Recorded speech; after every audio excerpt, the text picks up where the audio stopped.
눈이 내렸습니다. 꼭 5년 전 그 약속의 날처럼 말입니다.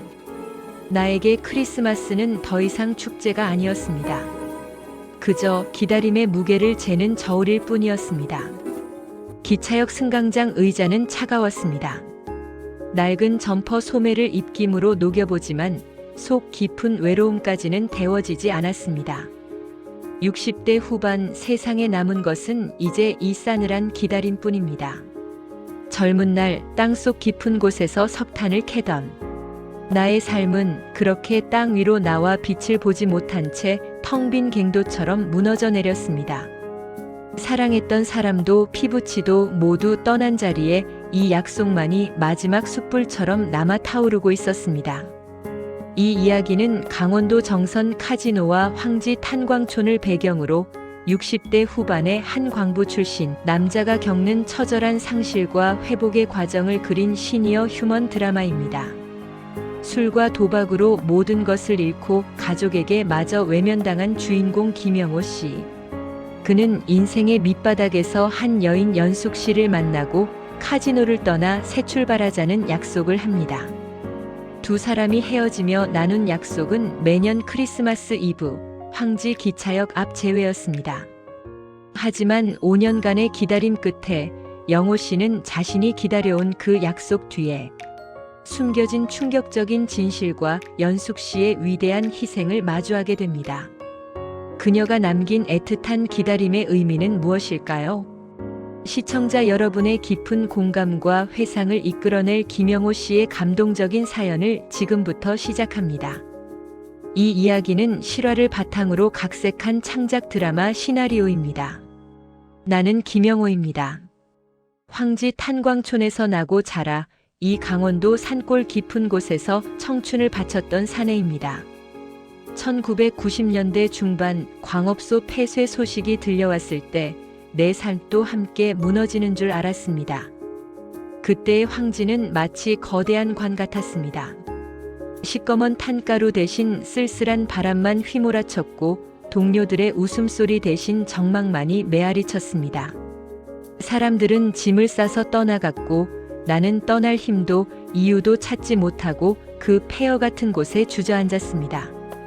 술이 친구가 되었고 가진 거라곤 억울함과 분노뿐이었습니다.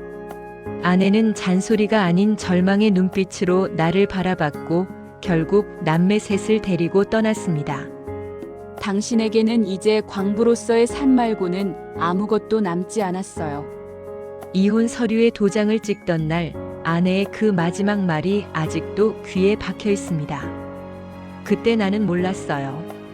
그 작은 말이 평생의 상처가 될 줄은. 그렇게 10여 년을 방탕하게 보냈습니다. 폐광촌 인근에서 막노동을 하며 하루 벌어 하루를 살았지만 미래는 없었습니다. 그러다 강원도 정선에 카지노가 문을 연다는 소식을 들었습니다. 일반인도 출입이 가능하다는 말에 내 안에 잠자고 있던 악마가 깨어났습니다.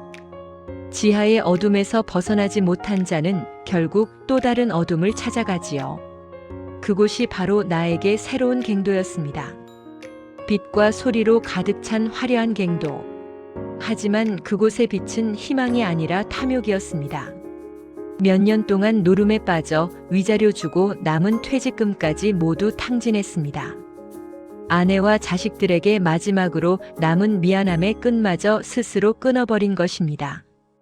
전당포 신세는 일상이 되었고 내 몸에서는 늘 찌든 담배 냄새와 눅눅한 땀 냄새가 났습니다.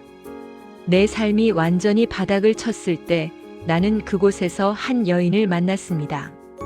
카지노 안에서 만난 빛 희미했지만 나에게는 전부였던 그 빛 말입니다. 그 만남이 내 인생의 마지막 도박이 될 줄은 그때는 꿈에도 몰랐습니다. 어머니의 중매로 같은 마을 처녀였던 김순례와 결혼했습니다. 당시 탄광촌은 활기가 넘쳤습니다. 젊은 영호는 강원도 사투리를 구수하게 쓰는 뚝심 있는 광부였고 순례는 솜씨 좋은 식당을 운영하며 남편을 내조했습니다. 이남 일녀를 낳아 키웠고 광부 생활은 고되었지만 행복했습니다. 그때는 내 손에 잡은 쇠붙이처럼 내 삶도 단단하고 영원할 줄 알았습니다. 1990년대 중반 산업 합리화로 황지의 탄광들이 하나둘 문을 닫았습니다. 퇴직금은 있었지만 기술 말고는 가진 게 없었습니다. 서울로 떠날 용기도 없었지요. 남아있는 친구들과 술로 세월을 보냈고 점차 도박에 손을 댔습니다. 그게 나와 술래 사이의 틈이 되었고 결국 이혼으로 이어졌습니다. 아내의 눈빛이 싸늘하게 변하는 순간에도 나는 술병을 놓지 못했습니다. 나의 나약함이었습니다. 정선 카지노 개장 소식은 지푸라기였습니다. 처음엔 잃은 것을 만회하고 싶었지만 나중엔 그저 그 화려한 소리와 냄새에 중독되었습니다. 남은 돈, 심지어 자식들이 명절 때 준 용돈까지 탕진했습니다. 이혼 후 순례가 보내는 아이들은 이제 아버지를 외면합니다. 둘째 딸만 가끔 전화를 걸어 아버지, 제발 그만하세요. 라고 울먹일 뿐입니다. 내 자식들 얼굴을 똑바로 볼 수 없다는 것이 지하 100m 갱도의 어둠보다 더 무서운 벌이었습니다. 그날도 나는 카지노 3층 구석 바카라 테이블에 앉아 있었습니다. 점퍼 안에는 몇 주 전 전당포 철민에게 맡긴 아버지의 시계가 돌아오기를 기다리며 남긴 마지막 돈 50만 원이 들어 있었습니다. 새벽 3시 머리는 멍했고 퀴퀴한 실내 공기와 섞인 싸구려 향수 냄새가 역겨웠습니다. 옆자리에 여자가 앉았습니다. 50대 초반쯤 되어 보이는 곱게 화장했지만 눈가에 피로가 가득한 여자. 그녀의 손톱은 깔끔했지만 자주 출입하는 이들이 지니는 특유의 초조함이 어깨에 배어 있었습니다. 그녀는 연숙이었습니다. 박연숙. 그녀의 나이 53. 나처럼 홀로 카지노를 전전하는 사람이겠거니 했습니다. 칩을 걸 때마다 그녀의 손에서 은은한 장미 향이 났습니다. 그 향은 갱도나 술집이 아닌 아주 먼 옛날 우리 집 마당에서 맡았던 아내 순례의 비누 냄새 같았습니다. 그 향에 갑자기 정신이 번쩍 들었습니다.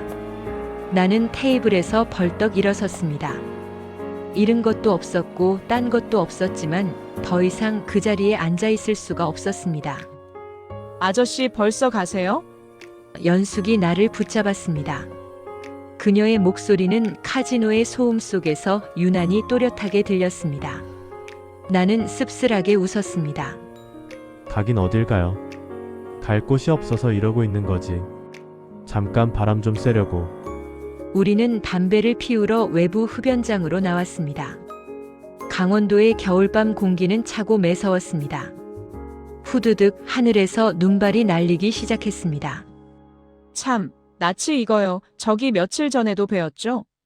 연숙이 말했습니다. 나는 고개를 끄덕였습니다.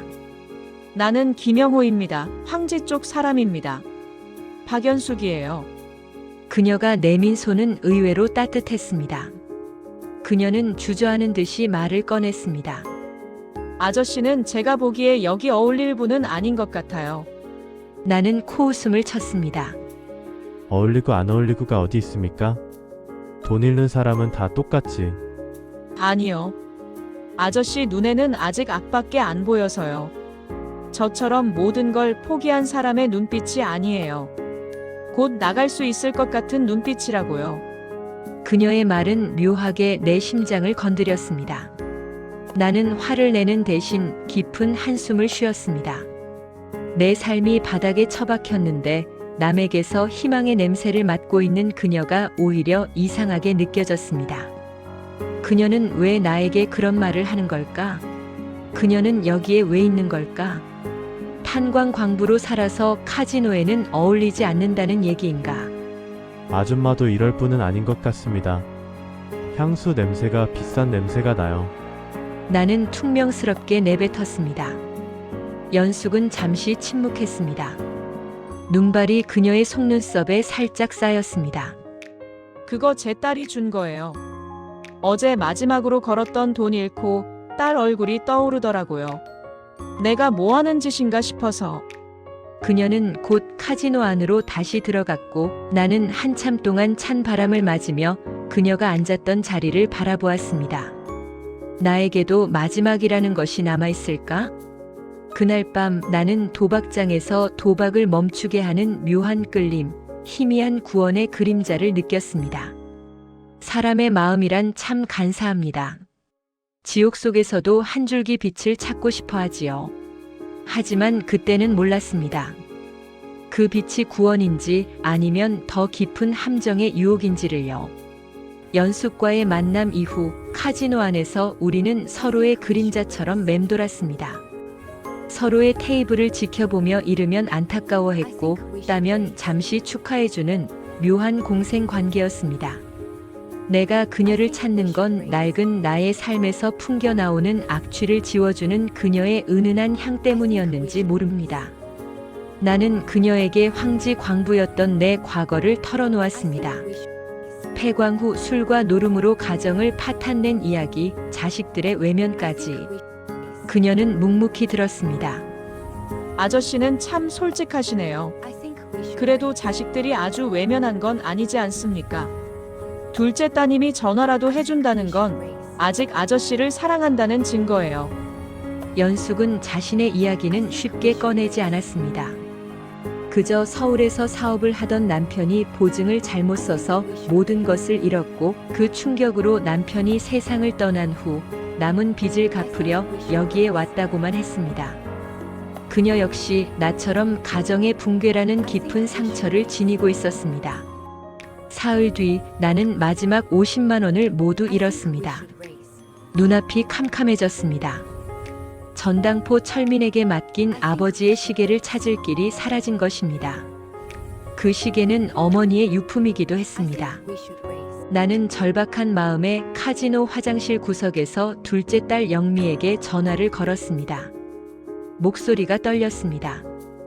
영미야, 아버지가 지금 급하게, 정말 급하게 돈 쓸 때가 좀 생겨서 딱 100만 원만. 수화기 너머로 영미의 울음 섞인 목소리가 들려왔습니다. 아버지, 제발. 제발. 그 돈을 어디다 쓰시려고 이러세요? 제가 보내드릴 수 있어요. 하지만 카지노 가시려고 하면 안 돼요. 이번이 마지막이에요. 진짜 마지막 기회라고요, 아버지. 딸의 절규를 들으면서도 나는 당장 그 돈으로 시계를 찾아야 한다는 생각뿐이었습니다. 걱정 마라. 이번엔 진짜 필요한 곳에 쓸 거다. 진짜 필요한 곳. 그 말은 철민의 전당포를 의미했지만 딸에게는 다시는 노름에 쓰지 않겠다는 거짓말이었습니다. 다음 날 나는 딸이 보내준 100만 원을 들고 철민의 전당포로 향했습니다. 그런데 전당포에서 뜻밖의 광경을 목격했습니다. 연숙이 철민과 깊은 이야기를 나누고 있었습니다. 연숙의 손에는 두꺼운 현금 뭉치가 들려 있었고 철민은 평소보다 훨씬 공손한 태도로 그녀를 배웅하고 있었습니다. 둘은 마치 오래된 사업 파트너 같았습니다. 사모님, 그럼 다음 주에 다시 뵙겠습니다. 철민이 허리를 굽혔습니다. 사모님이라니? 연숙이 나를 발견하고 당황한 표정을 지었습니다. 아저씨, 여긴 어쩐 일이세요? 나는 볼 일이 좀 있어서. 그나저나 사모님이라니? 그리고 이 많은 돈은 뭡니까? 나는 날카롭게 물었습니다. 그녀는 분명 남편 빚 때문에 카지노에 왔다고 했는데 왜 전당포 주인에게 사모님 소리를 들으며 두툼한 돈뭉치를 만지고 있는 것일까요? 내 안에서 강렬한 배신감이 치밀어 올랐습니다. 나에게는 희망을 이야기하면서 정작 본인은 금전적으로는 여유로운 사람이 아닌가 하는 의심이 들었습니다. 연숙은 잠시 머뭇거리더니 황급히 돈뭉치를 핸드백에 집어넣었습니다. 이건 그냥 빌린 돈이에요. 급한 사정이 좀 있어서. 급한 사정? 카지노 빚 갚는 급한 사정 말고 또 있습니까? 솔직히 말해봐요, 아줌마. 당신은 나랑 다른 사람 아닙니까? 그때 전당포 안에서 매캐한 향 냄새가 났습니다. 철민이 향을 피워놓은 듯 했습니다. 그 냄새가 나의 분노를 더욱 자극했습니다. 나는 딸에게 거짓말까지 해가며 얻은 100만 원을 들고 서 있는 내 자신이 비참했습니다. 지옥 같은 곳에서 찾은 한 줄기 빛이 사실은 나를 기만하는 거울 속의 허상일지도 모른다는 의심이 나를 덮쳤습니다. 사람들은 모두 사연을 숨기고 삽니다. 특히 노름판에서는요. 하지만 그녀만큼은 내 마지막 진심을 보여줄 수 있을 줄 알았는데 그 믿음이 깨지는 순간 나는 다시 절벽 끝에 서 있는 기분이었습니다. 나는 연숙을 뒤로하고 철민에게 아버지의 시계를 찾았습니다. 묵직한 시계를 손에 쥐자 조금은 안심이 되었지만 연숙을 향한 의심은 사라지지 않았습니다. 며칠 동안 나는 카지노에 가지 않았습니다. 딸에게 한 약속 때문이기도 했지만 연숙을 마주할 용기가 없었습니다. 대신 나는 텅 비어버린 황지 옛 탄광촌 주변을 배회했습니다. 흙벽돌로 지어진 낡은 사택들이 그대로 남아 있었고 찬 바람이 뚫린 창문 사이로 휘몰아쳤습니다.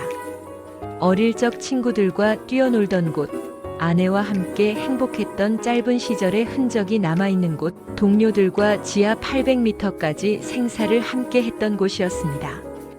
연숙에게 전화가 걸려왔습니다. 아저씨, 어디 계세요? 왜 카지노에 안 오세요?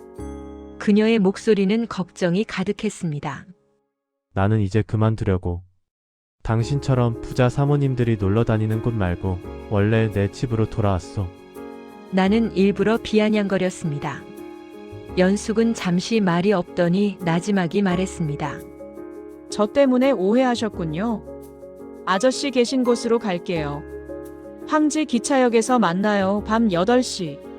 밤 8시 황지 기차역은 불 꺼진 간판처럼 쓸쓸했습니다. 마지막 열차가 떠난 지 오래된 폐역이나 다름없었습니다. 덜컹거리는 택시 한 대가 서더니 연숙이 내렸습니다. 그녀는 낡은 트렌치 코트를 입고 있었습니다.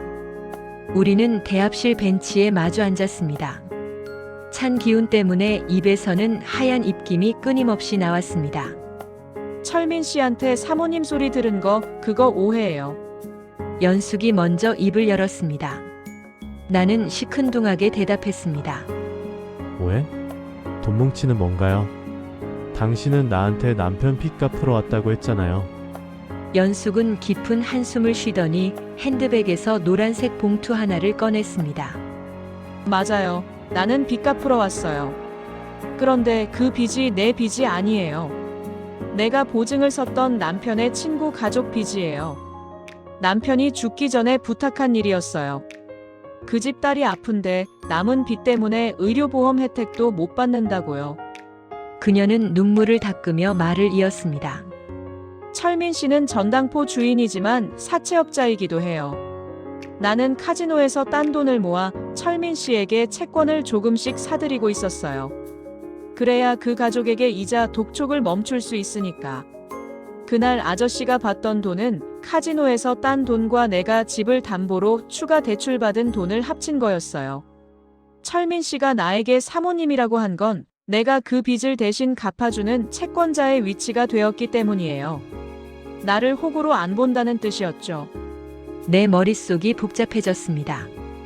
내가 그녀를 단지 도박에 중독된 아줌마로 치부하는 사이, 그녀는 타인의 고통을 덜어주기 위해 자신의 모든 것을 걸고 있었습니다. 나는 이 빚만 다 청산하면 이 지긋지긋한 도박판을 완전히 떠나기로 다짐했어요. 아저씨에게는 미안해요. 솔직하게 말하지 못해서. 나만 외로운 줄 알았습니다. 그런데 세상에는 나보다 더 깊고 무거운 짐을 지고 그 무게를 홀로 감당하는 사람이 있다는 것을 깨닫는 순간이었습니다. 진실은 언제나 예상치 못한 곳에서 찾아옵니다. 남의 불행을 섣불리 판단했던 나의 오만함이 한없이 부끄러워지는 밤이었습니다. 연숙의 진실 고백은 나를 크게 흔들었습니다. 그녀는 돈을 모으기 위해 카지노에 갔지만 목적이 나와는 달랐습니다. 나는 욕심으로, 그녀는 책임감으로. 나는 그 자리에서 무릎을 쳤습니다. 미안합니다. 내가 속이 좁았습니다. 괜찮아요. 아저씨 어차피 더러운 세상, 서로를 믿기 어려운 법이니까요. 나는 언젠가부터 그녀를 마음에 두고 있었습니다. 내가 연숙을 카지노에서 만난 사이라는 생각으로 의심하게 만든 원인이라면 그녀도 나처럼 나를 노름쟁이로 의심할 수 있겠다는 생각이 들었습니다. 나는 그녀를 황지로 데리고 갔습니다. 내가 살아온 배운 것도 없이 우직하게 땅속에서 석탄을 캐며 가정을 꾸리고 살았던 나의 본 모습을 보여주고 싶었습니다. 내 삶이 묻혀있는 그곳을 보여주고 싶었습니다. 그녀에게 폐쇄된 탄광과 사택 등을 보여주며 황지를 배회하다 보니 출출했습니다. 포장마차에 앉았습니다. 아저씨는 광부셨잖아요. 나는 아저씨가 이 텅 빈 황지에서 다시 한번 흙을 만지면서 살았으면 좋겠어요. 남은 생, 도박 말고 다른 무언가에 미쳐서 살았으면 좋겠어요. 연숙이 말했습니다. 우리는 서로 알고 있었습니다. 나는 평생의 직업을 잃고 방황하다 카지노를 전전했고 그녀 역시 남편 친구의 빚 때문에 카지노를 알게 되었지만 중독되어서는 안 되는 것이 카지노 도박이라는 것을. 그날 밤 우리는 진심으로 서로의 상처를 보듬었습니다. 비록 출신 성분과 살아온 환경은 다르고 카지노에서 만난 인연이었지만 두 사람의 마음에 남은 상처를 서로 헤아리며 어루만져 주었습니다. 그녀는 남편과 힘들게 장만했던 마지막 보루였던 집마저 담보로 잡히고 남편 친구의 빚을 갚았지만 결국 카지노에서 많은 것을 잃고 정신마저 혼미한 상태에서 나를 만나게 되었다고 고백했습니다. 우리는 카지노에 다시는 가지 않기로 굳게 약속했습니다. 둘 다 도박 중독이라는 구렁텅이에 빠졌지만 서로가 서로에게 갱도 속 마지막 안전등이 되어주기로 한 것입니다. 그녀의 말대로 나는 황지에 남아있는 낡은 사택 하나를 보증금 없이 월세로 빌렸습니다. 폐광촌 주변에서 고물을 줍고 자투리 텃밭을 일구며 살기로 했습니다. 비록 가난했지만 내 손으로 일군 흙의 냄새는 탄가루나 술 냄새와는 비교할 수 없는 평화로움이었습니다. 연숙은 카지노를 완전히 떠났습니다. 그녀는 비청산을 마쳤고 남편 친구 가족에게 마지막 인사를 하고 고향으로 돌아간다고 했습니다. 나를 만나러 황지는 오지 않겠다고 했습니다. 이곳은 자신을 구렁텅이로 몰아붙인 카지노가 있는 지역이라 다시는 오고 싶지 않다고 했습니다. 하지만 나에 대한 감정은 진심이었다고. 현실은 냉혹했습니다. 오랜 광부 생활로 얻은 진폐증이 급격히 악화되기 시작했습니다. 기침은 끊이지 않았고 숨 쉬는 것조차 고통스러웠습니다. 병원에서는 더 이상 무리하면 안 된다고 경고했습니다. 거기에 딸 영미는 내가 또 도박할까봐 두려워 더 이상 연락을 피하기 시작했습니다. 나는 철저히 혼자가 되었습니다. 우리가 황지 기차역에서 헤어지던 날 눈이 펑펑 내렸습니다. 꼭 5년 전 우리가 처음 만났을 때처럼 말입니다. 영호 씨, 몸 건강히 잘 지내세요. 나는 이제 고향으로 돌아가서 작은 식당이라도 해보려고요. 연숙이 웃으며 말했습니다. 나에 대한 호칭이 아저씨에서 내 이름을 불러주었습니다. 연숙 씨 고마웠습니다. 나를 다시 사람으로 만들어 주었어요. 헤어지기 직전 나는 용기를 내 그녀에게 말했습니다. 연숙 씨, 우리 다시 만납시다. 내가 완전히 새 사람이 되어서 돈은 없더라도 사람답게 사는 모습을 보여줄 수 있을 때, 그때 딱 한 번만이라도 만납시다. 연숙은 잠시 망설이더니 손을 내밀었습니다. 좋아요. 우리 매년 크리스마스 이브 밤 9시 황지 기차역 앞에서 만나요. 그때까지 영호 씨는 절대 도박하지 마시고 나는 꼭 고향에서 새 인생을 살아볼 거예요. 그렇게 우리는 애틋한 기다림을 약속했습니다. 그녀는 기차를 타고 떠났고 나는 매서운 눈보라 속에서 그녀가 보이지 않을 때까지 손을 흔들었습니다. 그녀와의 약속은 내게 남은 삶의 마지막 숯불이었습니다.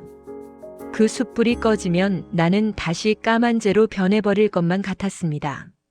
사랑이 무엇이겠습니까? 내 삶의 가장 밑바닥에서 다시 숨을 쉴 수 있게 해주는 한 줄기 빛. 그것이 곧 사랑이었음을 나는 5년의 기다림을 통해 비로소 알게 되었습니다. 그 후로 5년. 나는 약속대로 단 한 번도 카지노에 가지 않았습니다. 황지 사택에서 고물과 폐목재를 모아 작은 땔감 저장소를 만들었습니다. 고물을 팔아 생계를 유지했지만 중요한 것은 내 손이 더 이상 도박칩을 만지지 않고 흙과 나무의 온기를 만진다는 사실이었습니다. 첫 해 크리스마스 이브 밤 9시. 나는 약속 장소인 황지 기차역에 나갔습니다. 플랫폼 벤치에는 나 혼자뿐이었습니다. 눈발은 내렸지만 연숙은 오지 않았습니다. 새로 시작하는 인생이라고 했으니 바쁘겠지. 내년을 기약하자. 두 번째 해. 세 번째 해 매년 크리스마스 이브. 나는 새 옷처럼 깨끗하게 면도하고 철민에게 찾은 아버지의 시계를 차고 기차역에 나갔습니다. 낡은 벤치에 앉아 따뜻한 캔커피를 마시며 기다렸습니다. 단 한 번도 그녀는 오지 않았습니다. 이제 기다림은 나에게 희망이 아닌 수행이었습니다. 나는 그녀를 기다리는 이 시간을 통해 내 과거의 죄를 씻고 새로운 삶을 증명하고 있었습니다. 몸은 진폐증으로 점점 쇠약해졌지만 정신만큼은 맑아졌습니다. 나는 딸 영미에게도 먼저 연락하지 않았습니다. 내가 사람답게 사는 모습을 보여줄 때까지는. 5년째 크리스마스 이브. 나는 여느 때처럼 황지 기차역 벤치에 앉아 있었습니다. 그때 낯선 중년 남성 한 명이 내게 다가왔습니다. 김영호 씨 맞으시죠? 저는 박연숙 씨 아들입니다. 심장이 쿵 내려앉았습니다. 연숙에게 아들이 있다니. 그녀는 남편 얘기만 했지 자식 이야기는 꺼내지 않았었습니다. 연숙 씨는 어디에 있습니까? 나는 떨리는 목소리로 물었습니다. 그 청년은 주머니에서 낡은 봉투 하나를 꺼냈습니다. 봉투 안에는 철민의 전당포 영수증과 함께 5년 전 작성된 연숙의 유언장 복사본이 들어있었습니다. 어머니는 5년 전에 돌아가셨습니다. 크리스마스 며칠 전에요. 나는 숨이 막혔습니다. 청천벽력이었습니다. 그럴 리가 없어요. 5년 전에 우리 약속했는데 빚도 다 갚았다고 했는데. 청년은 눈물을 글썽이며 말했습니다. 어머니는 아저씨에게 거짓말을 하셨습니다. 남편의 친구 가족 빚이라고 하신 거, 그건 어머니 본인의 빚이었습니다. 도박으로 진 빚이요? 어머니는 폐암 말기였어요. 카지노에서 딴 돈과 대출을 받아 마지막으로 빚을 갚고 스스로 도박 중독을 끊기 위해 고향으로 돌아갔습니다. 돌아가시기 며칠 전 저에게 이 봉투를 주면서 말씀하셨어요. 내가 약속을 지킬 수 없게 되더라도 김영호 씨는 꼭 그 역에서 몇 년 동안이라도 기다릴 사람이다. 그 기다림이 그분의 삶을 바꿀 마지막 힘이 될 것이다. 라고요. 그리고 다른 한 통의 편지를 주었습니다. 영호 씨, 나는 약속을 못 지키지만 영호 씨는 꼭 나를 기다려요. 그 시간만큼 당신은 과거의 악마로부터 자유로워질 수 있을 거예요. 당신의 깨끗해진 삶이 나에게는 이루지 못한 가장 아름다운 사랑이에요. 연숙은 자신을 구원하기 위해 카지노를 떠난 것이 아니라 나를 구원하기 위해 마지막 희망이라는 거짓 약속을 남기고 떠났던 것입니다. 그녀의 애틋한 기다림은 나에게 향한 것이 아니라 내가 나 자신을 향해 지켜야 할 최후의 약속이었습니다. 나는 5년 동안 그녀가 오기만을 기다리며 그 약속을 지키기 위해 패어갔던 삶을 청소했던 것입니다. 이루지 못한 사랑은 때로는 이루어진 어떤 사랑보다 강하고 영원한 힘이 되어 한 사람의 인생을 완전히 바꾸어 놓는다는 것을 깨달았습니다. 연숙의 아들은 나와 따뜻한 차 한 잔을 나누고 돌아갔습니다. 나는 다시 황지역을 찾았습니다. 낡은 벤치에 앉아 5년 전 연숙이 앉았던 자리를 바라보았습니다. 기차역 플랫폼에는 여전히 찬 바람이 불었지만 더 이상 쓸쓸하지만은 않았습니다. 마치 연숙이 아직도 그 자리에 앉아 아저씨 잘하셨어요. 라고 속삭여주는 것 같았습니다. 그녀의 거짓말은 세상에서 가장 아름다운 사랑의 증거였습니다. 자신은 이미 죽음을 앞두고 있었음에도 마지막까지 나에게 기다림이라는 책임감을 부여함으로써 내가 도박 중독에서 벗어날 수 있는 명분을 만들어준 것입니다. 그녀의 유언장 복사본을 품에 안고 나는 하염없이 눈물을 흘렸습니다. 그때까지 나는 그녀를 이루지 못한 연인으로만 생각했습니다. 하지만 그녀는 나에게 잃어버린 양심을 되찾아준 인생의 스승이었습니다. 그녀에게서 나던 은은한 장미향. 그것은 비싼 향수가 아니라 그녀의 딸이 준 마지막 선물이었다는 사실을 이제야 알았습니다. 그 향은 그녀의 고통과 희생을 감추기 위한 가면이었던 것입니다. 그리고 전당포에서 만났던 두꺼운 현금 뭉치는 빚을 청산하기 위한 마지막 발버둥이었고, 사모님이라는 호칭은 빚을 갚아주는 대리 채권자로서의 슬픈 위치를 의미했습니다. 내가 그녀를 의심했던 모든 순간들이 그녀의 고귀한 희생을 오해했던 비참한 기록이었습니다. 나는 황지 사택으로 돌아왔습니다. 5년 동안 모아놓았던 고물을 정리하고 낡은 사택을 수리하기 시작했습니다. 더 이상 술에 취하거나 노름에 빠진 채 살지 않았습니다. 낡은 흙벽돌의 틈새를 시멘트로 메우고 지붕 위로 새어들어오는 겨울바람을 막았습니다. 내 손으로 땀 흘려 일구는 하루하루가 그녀와의 약속을 지키는 진정한 크리스마스 선물이었습니다. 그리고 용기를 내어 딸 영미에게 전화를 걸었습니다. 5년 만이었습니다. 영미야, 아버지다. 수화기 너머로 잠시 침묵이 흘렀습니다. 아버지 살아계셨어요? 영미의 목소리는 너무나 조심스러웠습니다. 살아있다. 그리고 이제는 사람처럼 살고 있다. 너에게 거짓말할 필요가 없어졌다. 나는 그녀에게 연숙과의 이야기를 모두 털어놓았습니다. 5년간 매년 크리스마스 이브에 황지 기차역에서 기다렸던 이유도 그 기다림이 그녀의 희생으로 만들어진 가장 고귀한 사랑이었음도 말했습니다. 딸은 한참을 울었습니다. 아버지, 죄송해요. 저는 아버지가 또 도박을 시작하실까봐 무서워서 연락을 못했어요. 괜찮다. 그건 내 잘못이 아니다. 다 내가 지은 죄다. 이제는 내가 나를 믿어줘도 좋다. 며칠 뒤 영미는 아이들 손주들을 데리고 황지로 나를 찾아왔습니다. 아이들이 할아버지 하고 부르며 품에 안길 때 나는 60년 넘게 짊어져 왔던 삶의 무게를 비로소 내려놓았습니다. 탄광 깊숙한 곳 혹은 카지노의 어둠 속에서는 결코 찾을 수 없었던 진정한 빛을 찾은 순간이었습니다. 나는 이제 깨달았습니다. 사랑이란 단순히 함께하는 행복이 아니라 상대방의 삶을 더 나은 방향으로 이끌어주는 희생과 헌신임을 알게 되었습니다. 연숙은 내 곁에 없지만 그녀의 사랑은 5년간의 기다림이라는 형태로 내 안에 영원히 살아있습니다. 그녀와의 이루지 못한 사랑은 결과적으로 나 자신을 회복하고 잃어버렸던 가족을 되찾게 해준 가장 위대한 기적이었습니다. 이제 나는 매일 아침 황지 마을의 흙냄새를 맡으며 새 삶을 시작합니다. 더 이상 지하의 어둠을 그리워하지 않습니다. 연숙이 나에게 남긴 마지막 선물, 바로 스스로를 사랑하는 법을 실천하며 살고 있습니다. 우리 삶의 가장 어두운 순간에도 희망의 불씨가 될 수 있다는 교훈을 되새겨봅니다.